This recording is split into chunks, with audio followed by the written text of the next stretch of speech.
So the greatest risk factor for developing Alzheimer's would be age. So the older we get, the more likely you are to develop Alzheimer's.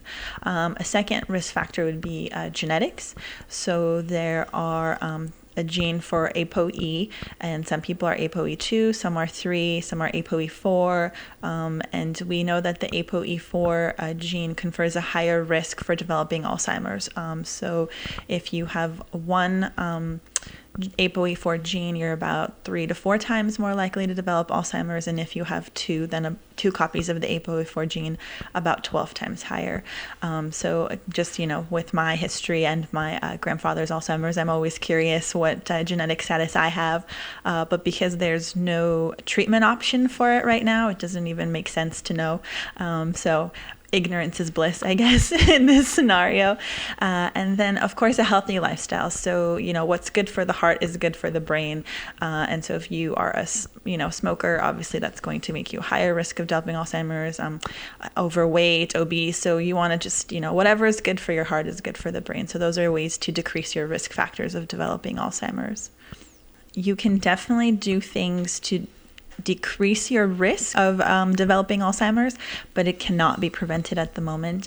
There's a great group of researchers working on a variety of prevention trials, and they are looking at patients who come from families in Colombia that have a very high prevalence of Alzheimer's due to their genetics, ApoE4 carriers. So there's a lot of groups out there working on prevention trials, but there's no way to prevent it at the moment. So again, just being healthy is the best that you can do, right? Keep your brain active. Neuroplasticity is a great way to keep making new connections, new memories, new thoughts. Keep the brain healthy and active. Keep the body healthy and active. Those are things that you can do. Lower your BMI, your cardio, increase your cardiovascular health. All of those things are going to help decrease your risk factors. And from these prevention trials, what we can do is try to maybe slow down the creation of the A beta plaques or earlier in the disease. So we know that about 10 to 15 years before you see the clinical symptoms, these plaques are forming. So if we can block or prevent the formation of those plaques, perhaps you could also block the progression or the onset of the disease. Theories as to the cause are endless. Everyone has their own theory. Of course, we know now from imaging studies, you do get the aggregation of these plaques, you get the tangles. Some from my previous background in just really looking at the pathophysiology of aging, you might say that this is a protein deposition problem, that there's not enough autophagy going on, the body's not clearing the bad plaques. So with things like calorie restriction or different ways of increasing autophagy in the body, you could cure the disease. But that is something that I'll leave for much smarter people than me to decide on what the different theories or mechanisms there are behind the development of Alzheimer's. Autophagy is just the recycling in the body that goes on. So you have old proteins that you don't need anymore, and then you have these vesicles that come and kind of clear it away and recycle away the garbage.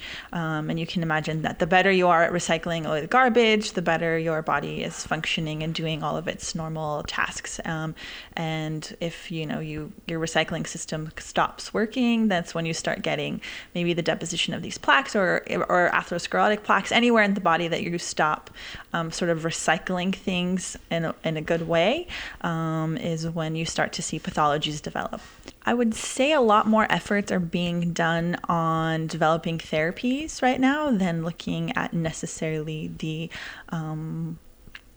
how the disease progresses or the onset of the disease.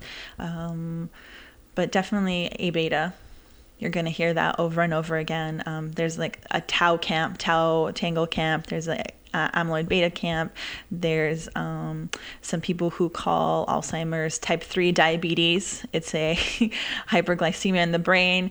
It's an endless number of theories out there. Some are more popular than others. I think the Alzheimer's research community is doing a really great job right now of being collaborative and looking at different ways different mechanisms of action to attack the same disease, which is great because for a long time we thought it was, maybe a lot simpler than it's turning out to be.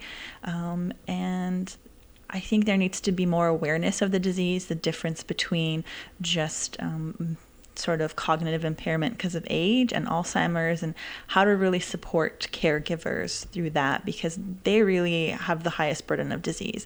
The Alzheimer's patient doesn't really know how bad it is for them.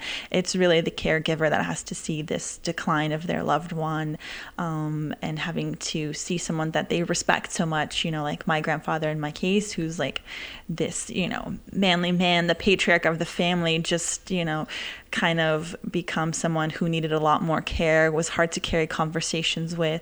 And you try to not focus on those memories once they're gone, but still they're there. And it would have been nice to not have some of those sadder times with him.